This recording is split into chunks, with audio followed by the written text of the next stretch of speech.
Ouais, vieux, quoi de neuf? Bon écoute, ça va, tranquille. Dis-moi, il y a 1 an et demi, tu avais sorti une vidéo What is Disc où tu montres un vinyle, mais c'est quoi exactement? Et comment ça fonctionne? Allô? Allô, allô? Allô? Alors.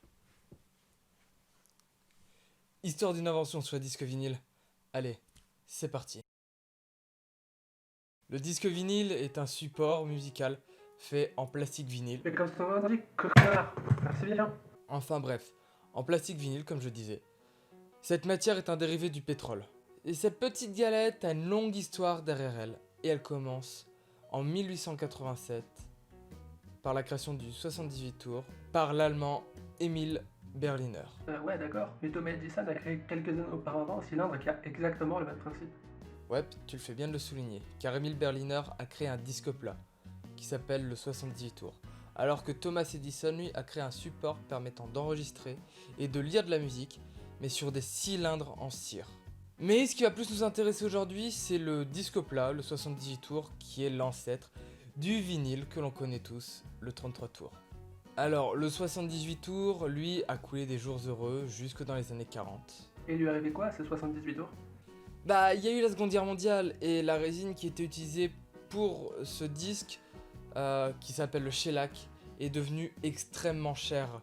Et il ne faut pas oublier que dans les années 40, l'industrie pétrochimique est en plein boom et qu'il y a le polychlorure de vinyle qui apparaît.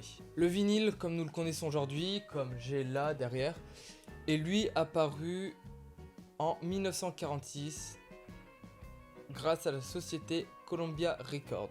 Et les avantages de cette nouvelle invention, c'est le poids, la solidité, car les 78 tours sont extrêmement fragiles, et la durée d'écoute qui passe de 12 à 15 minutes à 25 minutes sur un 33 tours. Le premier enregistrement mis sur un 33 tours, et là vous m'excuserez, j'ai besoin de mes notes, c'est tiré du concerto pour violon OP64 de Félix Mendelssohn, enregistré par l'Orchestre Philharmonique de New York et qui a été pressé en vinyle 3 ans plus tard, donc en 1949.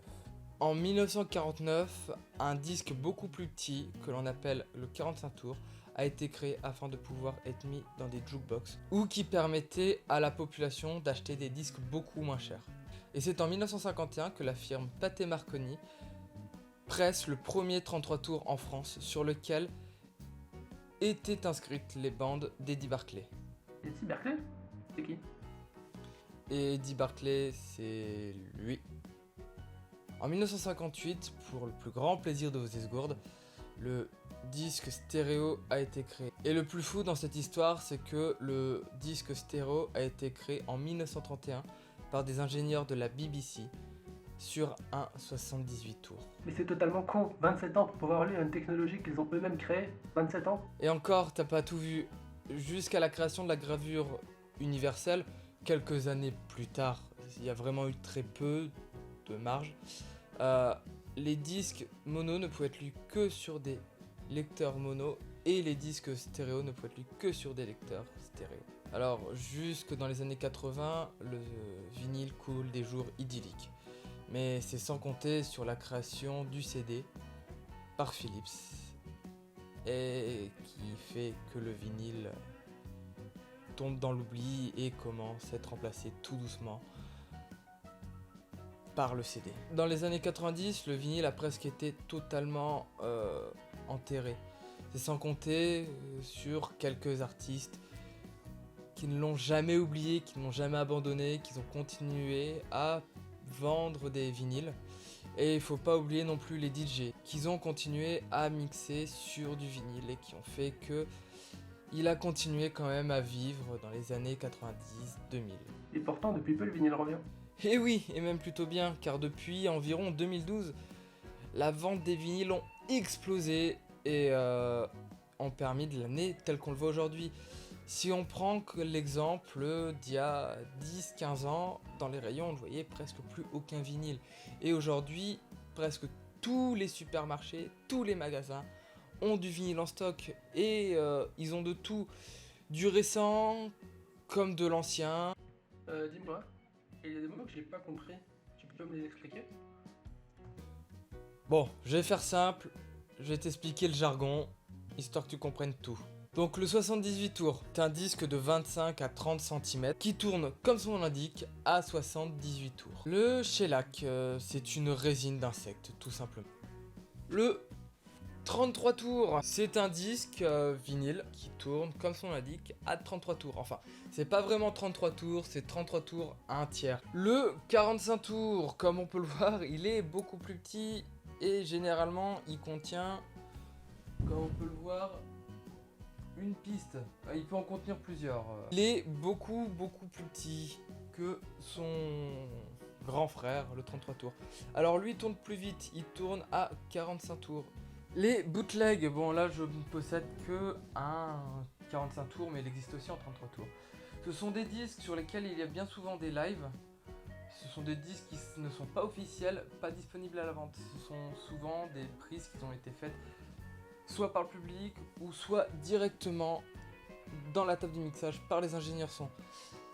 Il peut y avoir de très bons bootlegs comme de très mauvais, il faut vraiment s'en méfier. Le disque de couleur, alors c'est un disque qui est de couleur. Il peut être de couleur unique comme celui-ci, ou il peut être aussi transparent. Ça se voit pas vraiment à la caméra, mais il est d'un rouge transparent. On peut voir la lumière à travers. Alors il existe aussi des transparents cristal. Il existe aussi des disques marbrés. Mais je vous mets le lien là ou là pour la vidéo. Alors faut savoir que le disque de couleur, ça date pas d'aujourd'hui, il était déjà disponible sur le 78 tours. On peut avoir du jaune, du vert, plein de couleurs. Possible, tout dépend de la résine utilisée ou du pigment qui est ajouté.